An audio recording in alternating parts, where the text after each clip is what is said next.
एक तो this word self care ना मुझे समझ ही नहीं आता. मतलब I don't know what is this hype about self love and self care. If something makes you happy, just do it, no?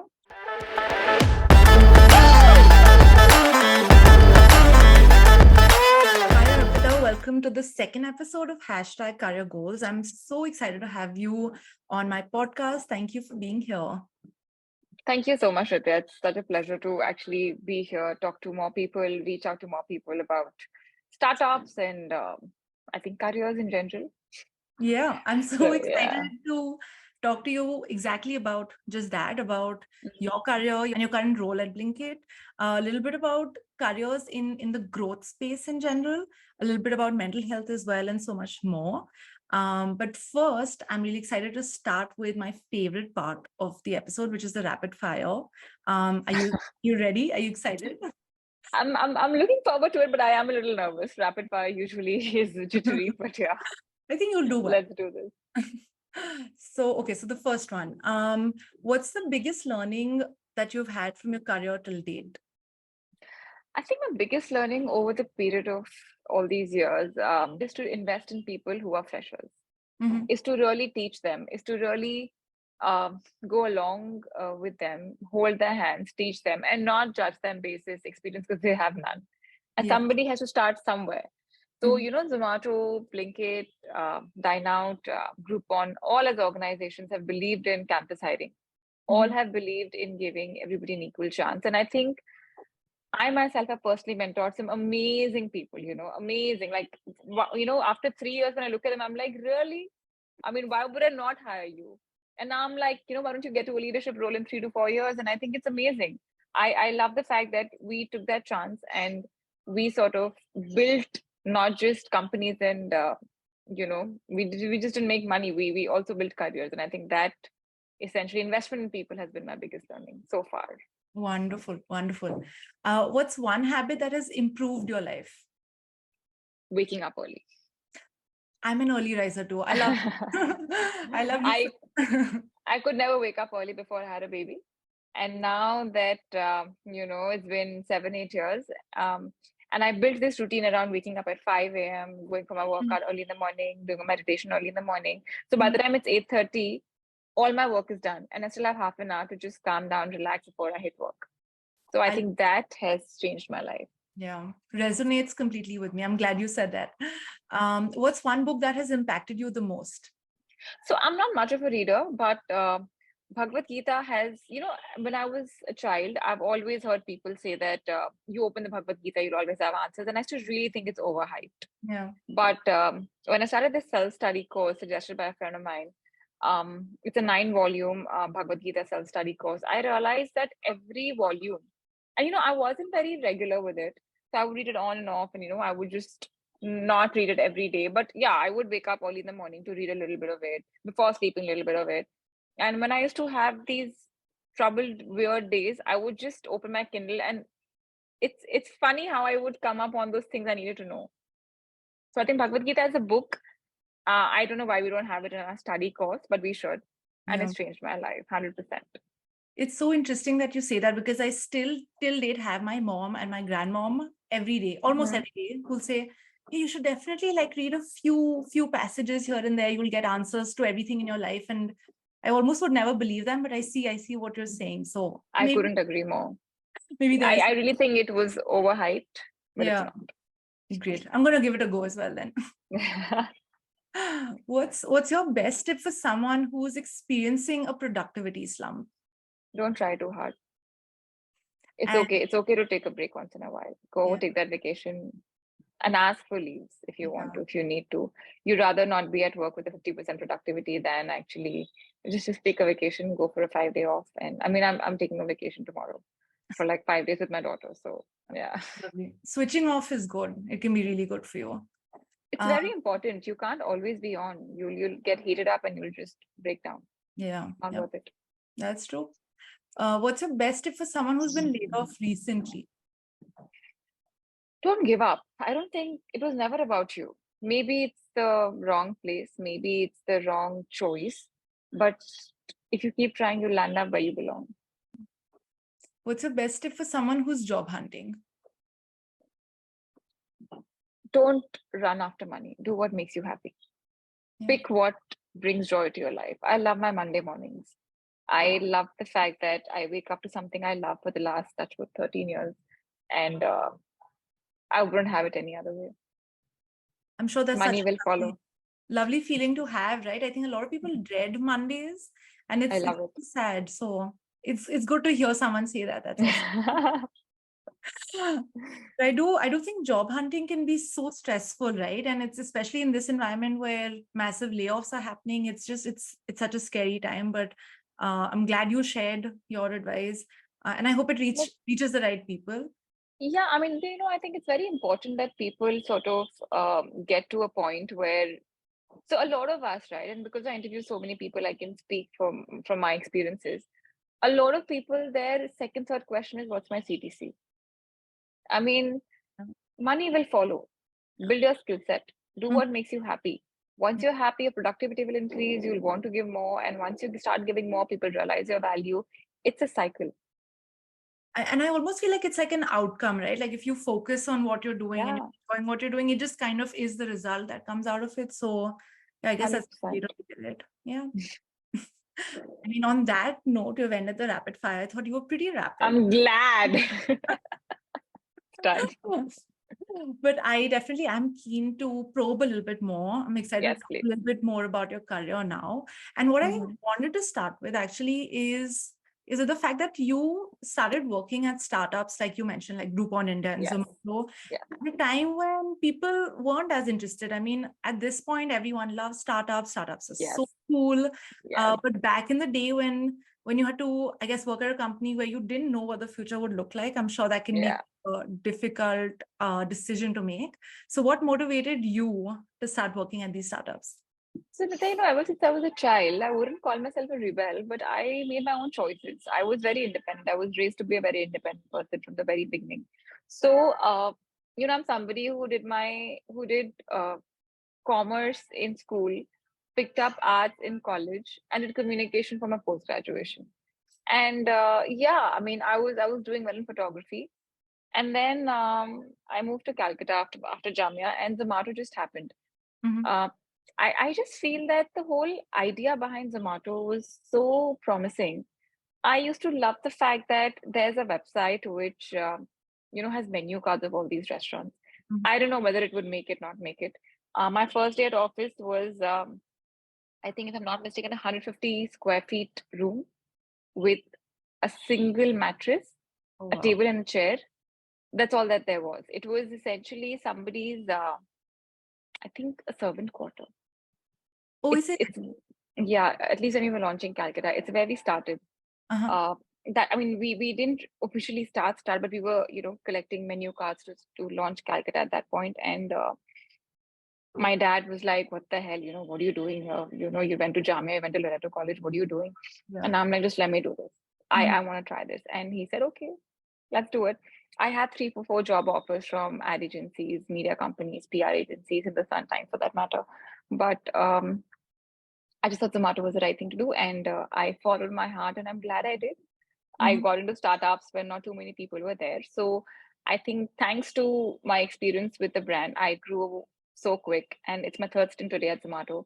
Nice. So I couldn't love this more. And do you think it was the innovative idea? Like you said that you saw those menu cards online. Like, was that something that drew you? Like versus maybe going to any other ad agency where the work is kind of traditional in some sense? I love food. I had never done sales. I Mm-hmm. love to talk. And when I was interviewed, I was asked what my favorite restaurant is, what I would like to eat there, Mm-hmm. what if there's one thing I could change, what I would change.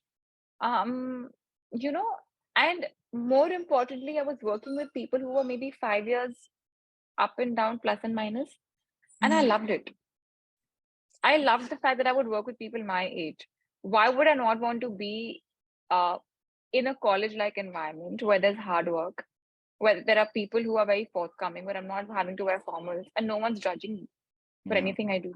Yeah. I loved the fact that, we all were such young people with that one aim to just make this grow. I love how unique it sounds. I mean, at this point, of course, it's it's kind of the norm almost. I see a lot of like Yes. companies kind of adopting to this, but I'm sure back in the day it was like the coolest place to be at. Yeah, yeah. That's But all said and done, I think Zomato has been the best decision I made in my life. oh, Absolute best. that's a big statement, and I'm It happy is. It is that still date. And yeah. I'm going to stand by it. I mean, my founders, Dipinder and Pankaj at that point, um, I think they are the reason this company became what it is. That passion they have, that Mhm. trickled down to the company, which still does. Yeah. It's been life changing for everybody who was in that first batch. Now I'm sure, of course, there there are layers, and you're not directly responding or working with them. But back then, they were involved in everything with everyone, which even they are today. But Yeah. it's been amazing.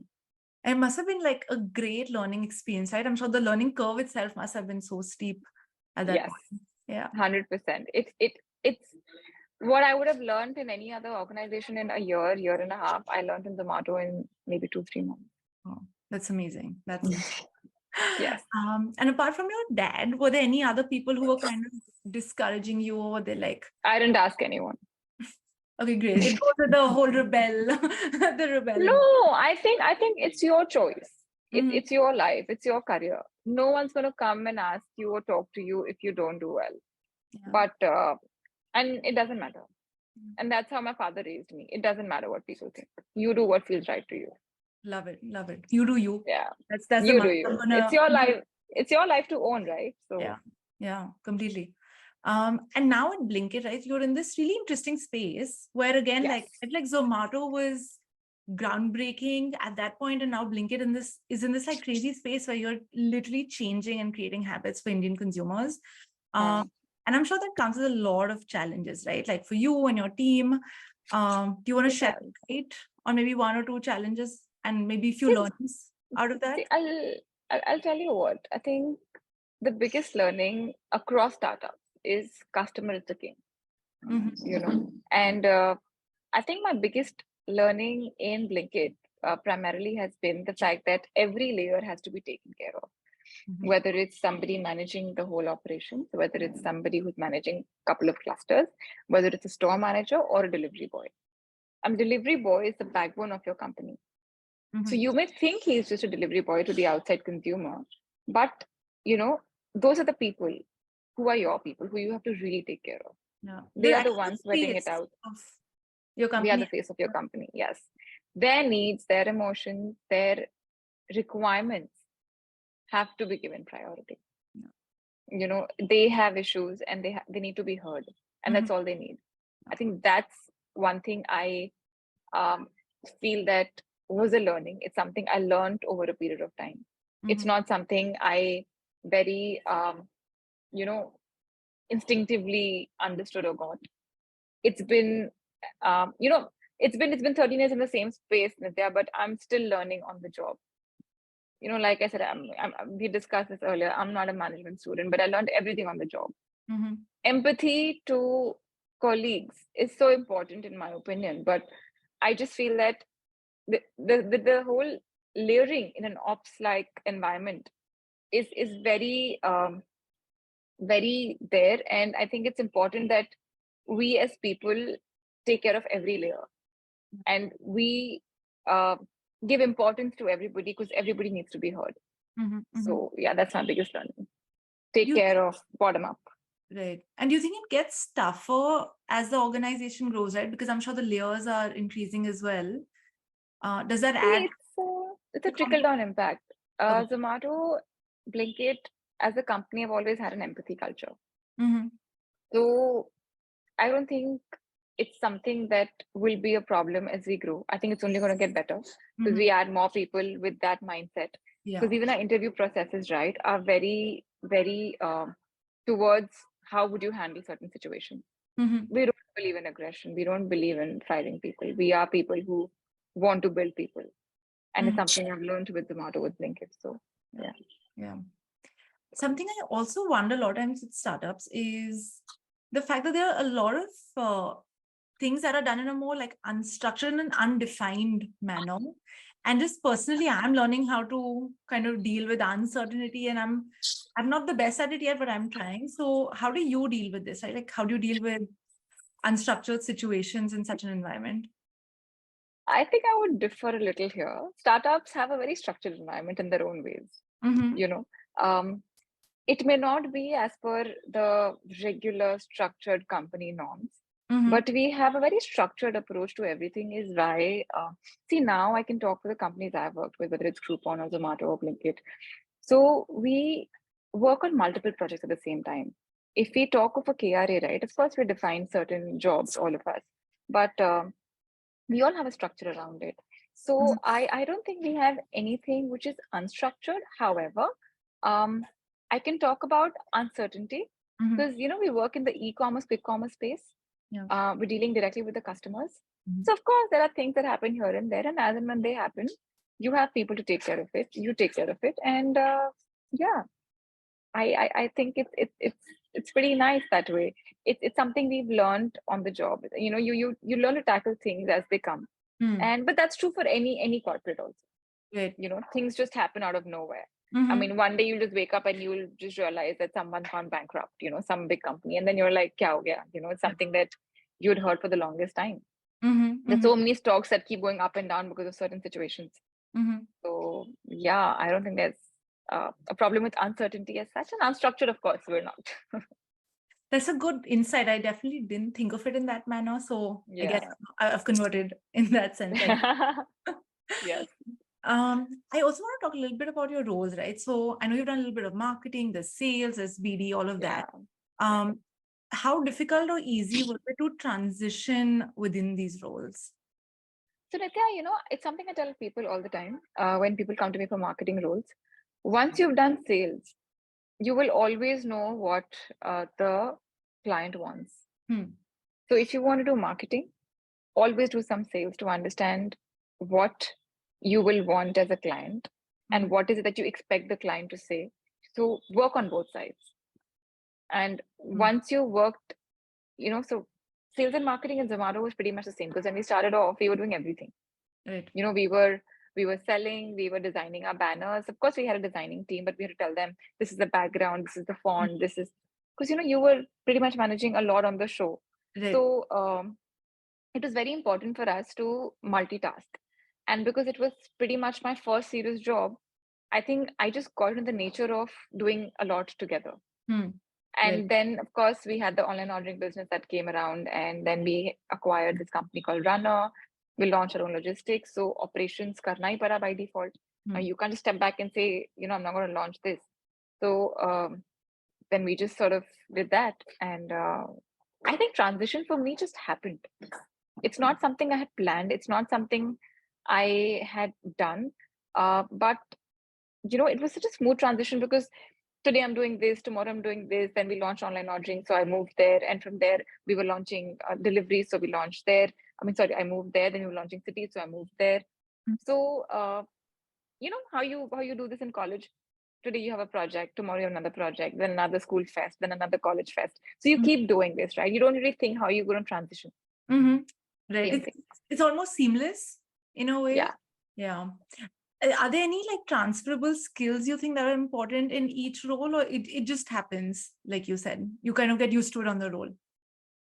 More than skill set, of course, is very important, but the intent and ownership levels, once you have them, you'll build your skill set. But it is extremely important to identify what is it that really is your strength. It's always good to play with your strength. So like I said, I had never thought I would do sales. Just like any Marwari girl, I would look down upon sales as a job, to be honest. But I realized that sales is all about communication. And you can be from anywhere and do sales. You're interacting with some really nice people, and the amount of knowledge you gather while doing sales, because you're talking to different people, you're meeting different people. It's amazing. The networking that happens when you're doing that, I think it's been very insightful, amazing, and I'm glad I did what I did. And I think you're still right, like you were juggling multiple hats then, and you are now as well, right, in your current role too. See, in a leadership role, you are doing a lot across, and that's true for everyone. And honestly, for people who are looking for a very defined job role, who are stuck to the fact that this is where they start and this is where they want to continue. This is what they want to continue doing. Mhm. I feel it's very difficult to build any organization with that stuck mindset. I think you have to be open to trying new things, Mm. because you may think you're good at something, but you may be good at something completely different. Yeah, until you try it, I think you just won't know, right? So once you do it, you give it a go. Yeah, I wanted to work with media when I was studying in Jamia, and before that, I've done my internships across, media brands. But when I did sales, I was like, wow, I'm decent at it. I, and then I started mentoring people. I started hiring people, and I realized that I'm glad I did sales. I'm Yeah. glad I was thrown into water, saying just swim. Yeah. And you just like unlock this strength you didn't even know you had, right? It's interesting how that works out. I had no idea. I think my first day of my solo pitch, I made a sale. And back then, 24,000 rupee sale used to be a lot back in 2012. And I Mhm. was thrilled because I never knew I had the potential. And once you unlock it, there's no looking back. Yeah, absolutely.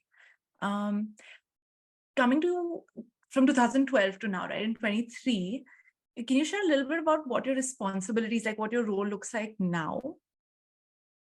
Now, so with Blinkit, I do a city CEO role where I'm handling Calcutta at this point. It's everything from managing the profit and loss to checking the assortment to building operations to opening stores Mhm. to talking to delivery boys to hiring store managers Mhm. to deciding on which areas to market in. So HR, marketing, product, ops, sales, strategy, name it, and we're doing it. Pretty much everything under the sun. Yeah. And so, yeah, you've been working for more than a decade now, I believe, right? So, 13 years, yes. right. And like every career, I believe, obviously has its peaks and pits. Have you had that one defining peak or one defining pit that you can share? I think I come from a culture where we say 1% done, you know. So I don't think I can tell you that, okay, this has been the peak of my career, Mhm. because I want to keep growing, I want to keep learning. So Yeah. peak I may not be able to define, but if we have to talk about lows, they keep coming. I mean, there are days when you feel you've done a lot, but you've still not done enough. And because my drive to be a better person and to learn is very high, Mhm. I need to be in a place where I can grow something. Yeah. I have the need to. I think I have hustle in my blood. So I need to be at it. I need to see results. I need to see the output to my input.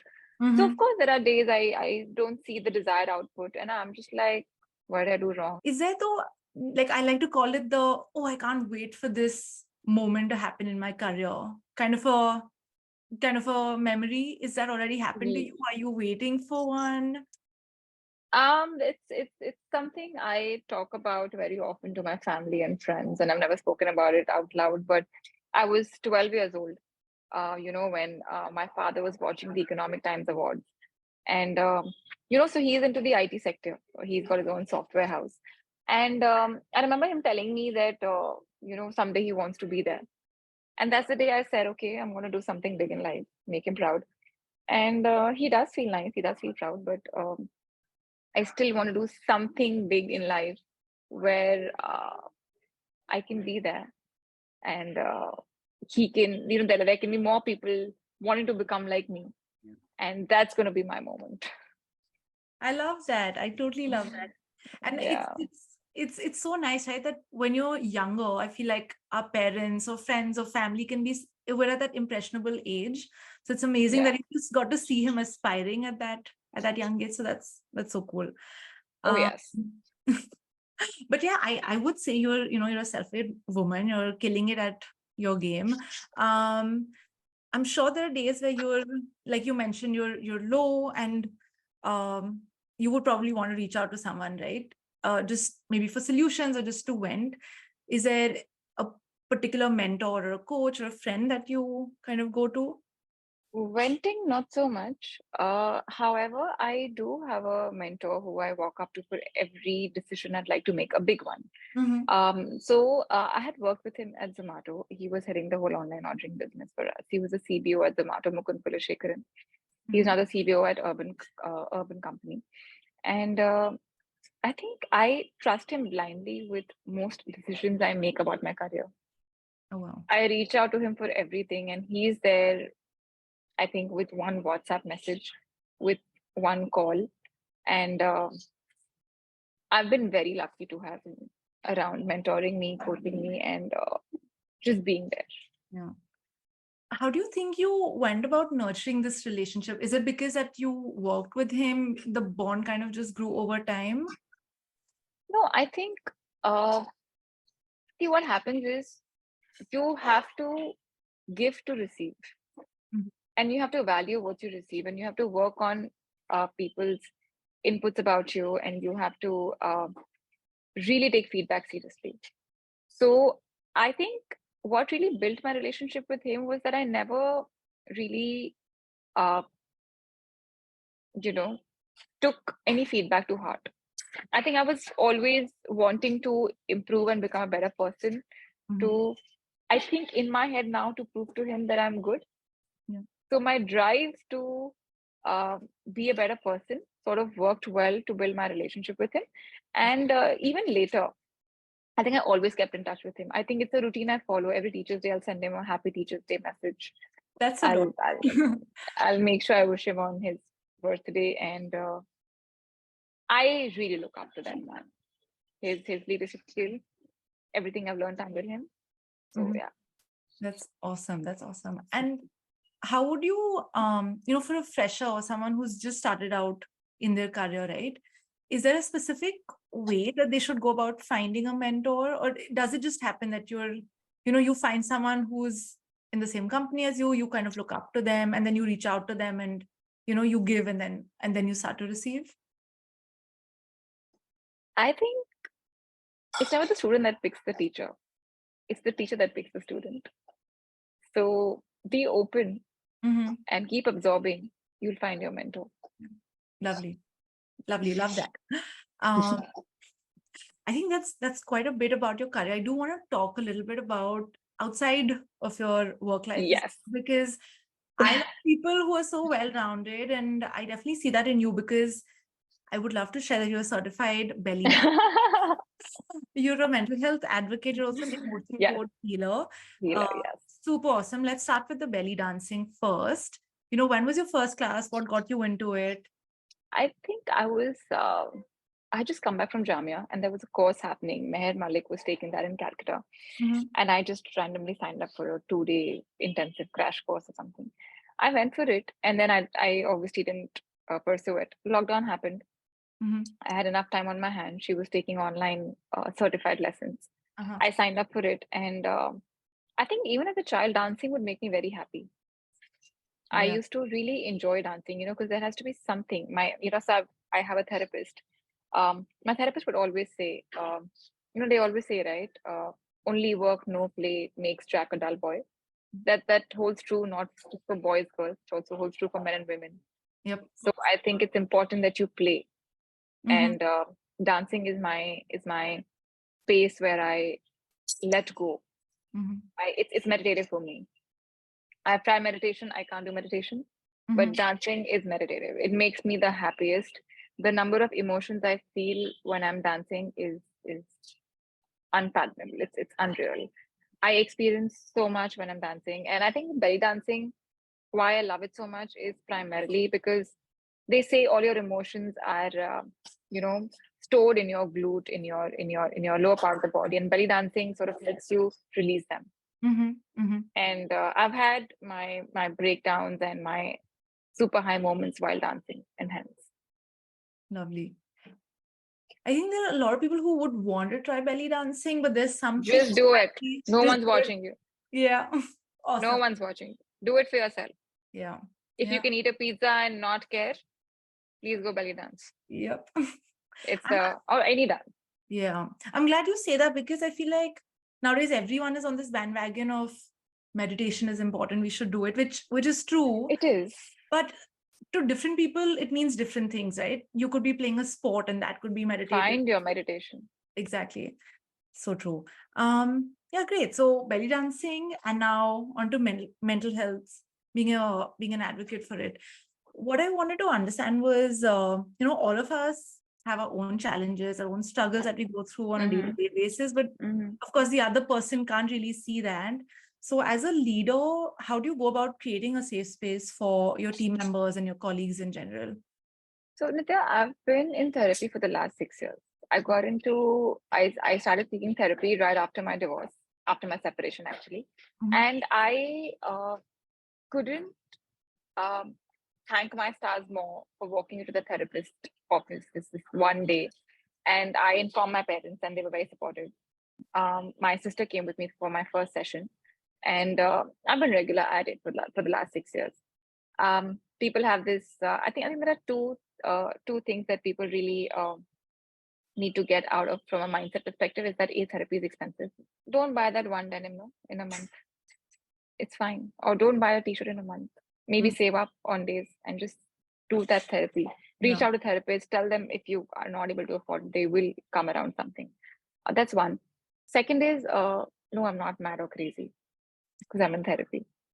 I'm in therapy because I want to be a better person and I want to lead a good life. And maybe for you, that comes with your set of things. And I'm not somebody who wants to fake it on Instagram. I'm not somebody who wants to put a fake life anywhere. And when it comes to a workspace, now that I've been in therapy for a while, see, when I meet people, right, it's very, when you talk to them, now you get a fair idea of, if something's bothering them or not. I'm not an expert. I don't know what the exact issue is. However, if they reach out to me with a problem, I do suggest therapy. And so I remember when I was in Zomato, my second stint, I used to put in leaves to my team saying that I'm going for my therapy session. I would never say personal work. I would say therapy session. And till date, I follow it. So if if my therapist is very busy and I need like an urgent appointment on a weekday, and if she's only free in the day and I need to be there, I will say I am out of office because I'm going for my therapy session. And I had a couple of people reach out to me. In fact, more than a couple of people reach out to me, and I'm just glad I could suggest something, and they did go for therapy. I have had a podcast on mental health and my inner child healing, and the number of people who reached out to me, I put that up on LinkedIn and on my Instagram, and the number of people who reached out to me after that, whether it was a Supreme Court lawyer, whether it was a couple of startup founders, whether it was my own friends, my own family, there were people who said that just knowing that there was somebody else who went through this was just calming. And if people in position can't talk, you can't expect people to just normalize it. Somebody has to. I want to be that person. I'm not ashamed of therapy. I'm not ashamed of saying, I need help, every now and then. And I think I'm very proud to say that I had the guts to walk in and fix myself. And it's WIP, will always be. So, yeah. Completely.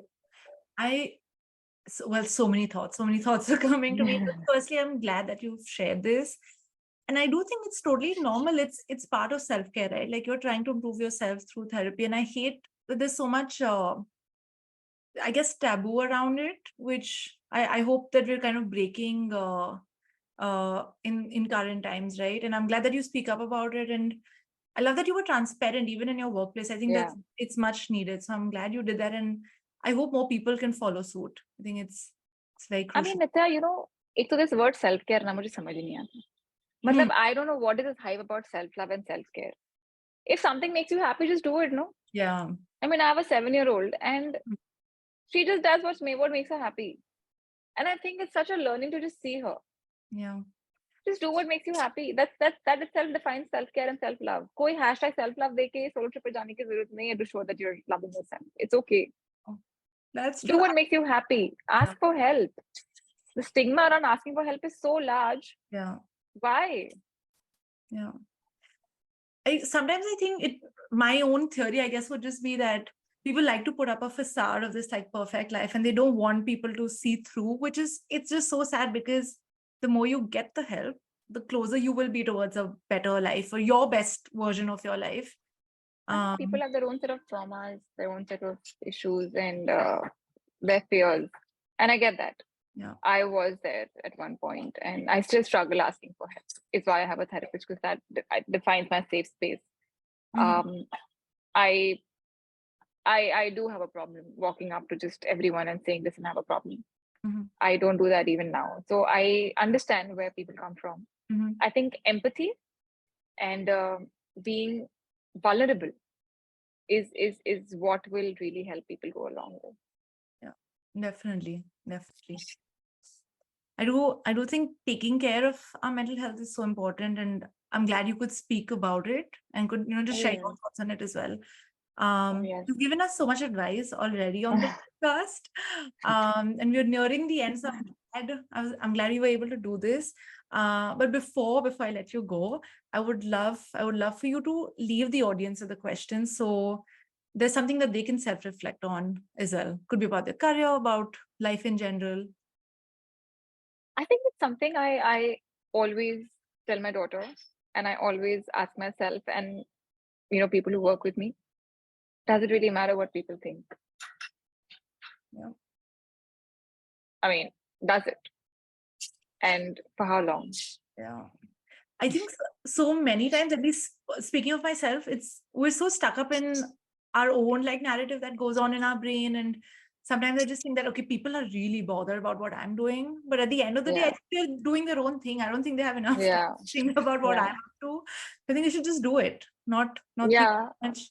Each time you think that, just ask yourself if you care about what they are doing. Yeah. If you don't, they don't. Yeah. I think no, not really. I think that would be the answer in most times. So I think it's a question we should ask ourselves more often, for sure.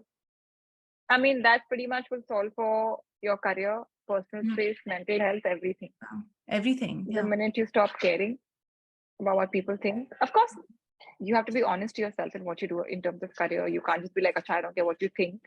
If you think I'm average, Right. sorry, I'm like super. No, that's not what I mean. Yeah. What I'm saying is give it your best. Mhm. Ask for help. And if you can't, just be vulnerable. Yeah. Yep. Completely. Just find your teacher, Yeah. or let the teacher find you. Yes. Let the teacher find you. So Great. yeah, Yeah. Awesome. Awesome. Well, thanks, Arpita, so much. This was so thank you, Nitya. insightful. It was so fun. And I really hope that the listeners could take away as much as I did.